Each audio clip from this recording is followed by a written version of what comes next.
Who would students say are the least capable when it comes to computer skills? Most would probably name their grandparents. Some might say their parents. An even smaller number might even say themselves. However, I posit that while some students from our generation may be less talented with computers, they will always have an advantage over their predecessors simply because of the technology they were exposed to at an early age. While this trend is becoming more prevalent at an exponential rate, and computer technology is being integrated into every facet of society, it looks as though this trend will burn itself out and begin leveling off in the near future, meaning that very young and old will have the same skills because they were both raised from the cradle with the internet and are both computer literate and computer dependent. Although this era has begun, we have not yet reached a plateau, but the horizon is not far in the distance.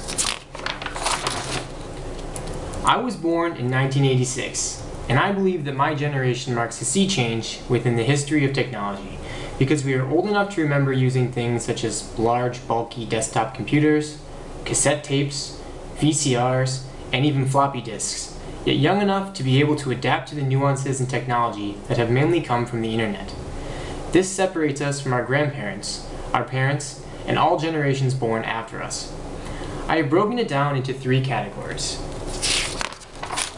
The first, second, and third generation of computer users. While there are always exceptions, the first generation of computer users generally do not understand the internet or how it can be used. To most in this category, the internet is comprised of email, checking the weather, and booking flights or travel plans. The internet doesn't make sense to them in the same way it doesn't to the latter generations, because it has changed everything they have grown accustomed to throughout their lives. Almost every single aspect of society, as they have known it, has been shrunken into an electronic square device that can now do almost anything the user can imagine. But that means little to them, because they don't know what to imagine or what is even possible. The whole situation is similar to giving a caveman an iPhone. Even though there are apps to aid with almost anything, such as hunting, fishing, farming, or health issues, the caveman would probably be most intrigued by the fact that the light-up screen helped him see in the dark. While this is a somewhat of an exaggeration, the point cannot be ignored. Moreover, while my parents are slightly better with internet use, I still group them in this first category because there are a number of things that are not intuitive to them. When they go to a website, it takes them minutes to find what they need instead of a few moments. They have to study the page they're on instead of reading it, and they make simple errors like forgetting to double-click. As previously mentioned, my generation falls into the second category. Although I was alive when the internet was invented, it doesn't really count because it didn't have a household application that it does today, and it took so long to download anything that it was almost impractical. My generation knows its roots. We remember Nintendo and dial-up internet. We have lived through the progression of cassette tapes, CDs, and now digital files. The internet used to be something we just used to talk to our friends on after school with MSN. Now we can share photos and talk face-to-face for free. Although we grew up with the internet also grew up with us, meaning that it wasn't there when we were born and it wasn't used for everything like it is today. The differences between the second and third generation are relatively small, in that both are comparatively facile with the technology being used.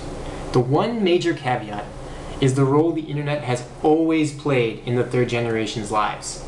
The internet to the first generation is so big and important that to them it feels like it was always there. They are being raised on it. They watch TV and do their homework through the internet. They see other parents operate both at work and at home through the use of computers. They are literally being born into a digital world, one without newspapers, paper books, and the idea that if they don't know something, they'll Google it. These are the true digital natives. To them, websites are organized like clothing drawers in their rooms, and many of them probably know where more stuff is online than in the rooms themselves.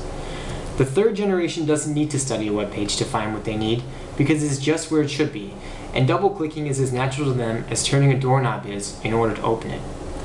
Again, the differences are small between the second and third generations, but in that tiny void between the two lies a stark contrast that is marked by very different experiences. Technology is rapidly becoming more accessible and easier to use than ever before, making both young and old savvier internet and computer users. However, when I think of the word native, it brings to mind someone who was born and raised with the culture and tradition of a given group or country. Natives rarely laugh at or disagree with the cultures, because that is what they know and have grown up knowing. In this way, I think it is best to consider the first generation of computer users as digital immigrants, and the second generation as their offspring, completely accepted in the group, but recognizably different nonetheless. In conclusion, the third generation of computer users are the true digital natives, and they're the ones who have found true grounding in the world of today.